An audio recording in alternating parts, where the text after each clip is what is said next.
Bonjour à tous, c'est Pierre-Emmanuel. On se retrouve aujourd'hui donc sur ma chaîne YouTube pour une nouvelle vidéo. Et aujourd'hui, comme vous l'avez vu au titre, on va parler de deux choses principales qui nuisent beaucoup, mais alors beaucoup à la foi des chrétiens et qui peut même, dans certains cas, augmenter la puissance de l'incrédulité dans leur vie.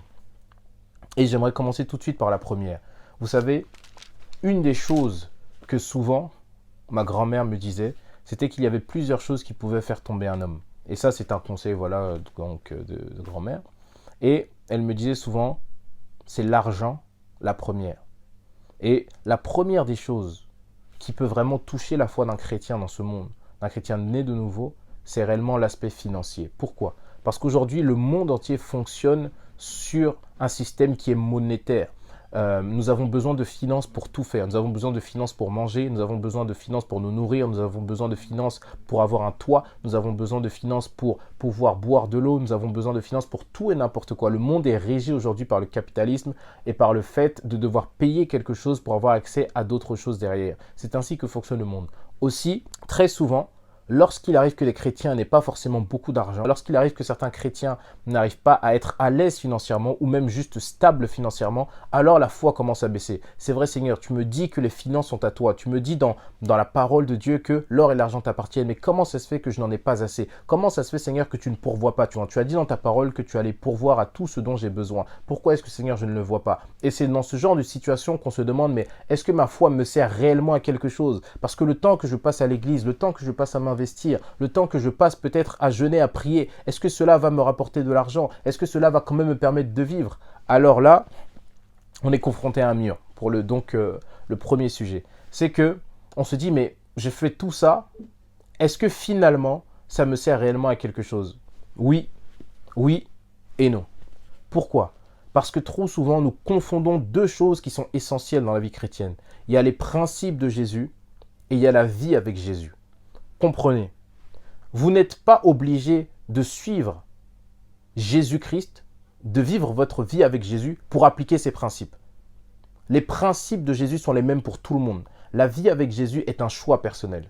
Dans la vie avec Jésus, il est question de votre communion personnelle, il est question de l'intimité, il est question de l'adoration, de tout ce que vous êtes capable de lui porter et de l'amour réciproque que vous pouvez recevoir de lui. Ça, c'est votre communion personnelle avec Jésus. C'est votre amour personnel. Cependant, dans cette dimension, il y a une dimension qui est tout autre. C'est la dimension des principes de Jésus. C'est-à-dire quoi? C'est-à-dire qu'il y a des choses qui sont immuables. Lorsque Dieu a créé la terre, il a créé la terre de telle sorte à ce qu'il y ait des lois qui soient présentes. Il y a la loi de la pesanteur, par exemple. Il y a la loi de la pesée. Il y a la loi de beaucoup de choses. Beaucoup de lois existent. Des lois même physiques terrestres que même les physiciens expliqueront. Et de cette même manière, il y a aussi des principes pour avoir accès à la richesse. Et un des principes, pardonnez-moi, c'est le principe de la sagesse. Dans le sens où la sagesse repose sur la gestion. Celui qui sait gérer ce qu'on lui donne va toujours s'enrichir. La Bible dira que la main lâche s'appauvrit, mais la main qui est diligente s'enrichit. La personne qui sait gérer ce qu'on lui a donné, la personne qui a une très bonne gestion de ses affaires, arrivera toujours à prospérer. Ça, c'est un principe de Jésus. Que vous soyez avec Jésus ou non, c'est un principe qui s'appliquera de la même manière pour vous. Ça, c'est un fait. Cependant, maintenant, qu'est-ce que la Bible dira aussi dans Ecclésiaste? Que au travers donc de Salomon et dans les psaumes aussi au travers de David, c'est que finalement, ne sachant pas d'où la bénédiction peut venir, parce qu'à l'époque, même les rois avaient une communion limitée avec Dieu, par la sagesse, ils se disaient, autant investir dans plusieurs domaines et voir celui par lequel Dieu nous bénit et voir celui par lequel Dieu peut nous apporter de l'argent. Le problème, c'est qu'on n'a pas conscience que l'entrepreneuriat, qu'on n'a pas conscience que le fait d'être attentif, d'être à l'affût, d'avoir de la connaissance, le fait de pouvoir investir, le fait de pouvoir faire des actions, le fait de pouvoir trouver du travail, le fait de pouvoir travailler est aussi une bénédiction de Dieu parce que ça, c'est suivre le principe de Jésus-Christ.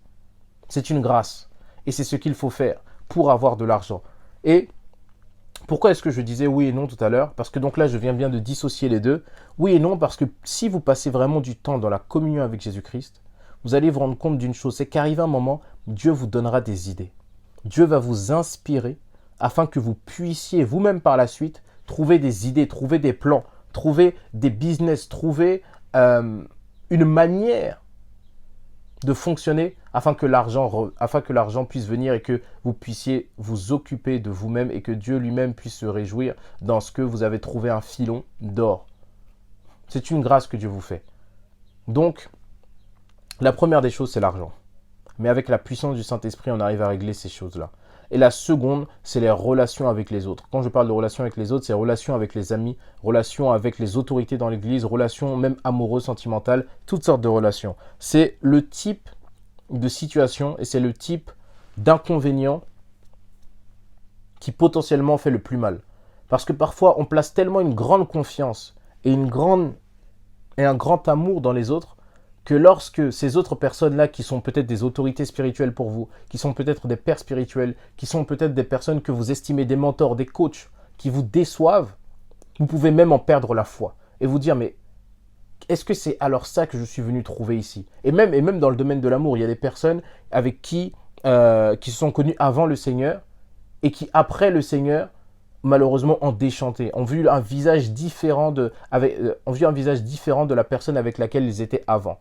Et c'est des choses et des situations qui peuvent potentiellement faire perdre la foi à beaucoup de personnes. Mais j'aimerais vous dire une chose, ne soyez pas charnels. Le problème, c'est que Dieu n'est pas un Dieu qui oblige les personnes à agir comme il veut. Dieu est le Dieu de liberté, de tranquillité, de sérénité. Dieu ne va jamais mettre la pression à une personne pour lui dire reste bien, reste ci, reste ça. Chacun est libre de ses propres choix. Et de la même manière qu'une personne est libre de faire le bien, elle est aussi libre de faire des erreurs. Elle est aussi libre de faire des mauvais choix. Et vous-même qui m'écoutez, n'avez-vous jamais fait de mauvais choix? Là est la question. Voilà pourquoi j'aimerais vous dire, pour toutes les personnes qui ont baissé dans la foi à cause de relations instables, que ce soit avec leurs parents, que ce soit avec les autorités spirituelles, que ce soit dans une relation sentimentale, dans une relation amicale, dans une relation avec des mentors et toutes ces choses, j'aimerais vous dire que vous-même, vous n'êtes pas exempt d'avoir fait des erreurs. Et Dieu nous dit dans sa grâce et dans sa parole qu'il est capable de pardonner toutes les erreurs. Et nous-mêmes, si nous faisons une très bonne rétrospective, nous nous rendrons compte que nous aussi, finalement, nous n'avons pas toujours été blancs avec les autres. Quand je dis blanc, c'est dans le sens pas toujours été totalement parfait. Même parfois, nous avons pu faire des erreurs. Sans même vouloir blesser l'autre, nous avons quand même pu blesser les autres.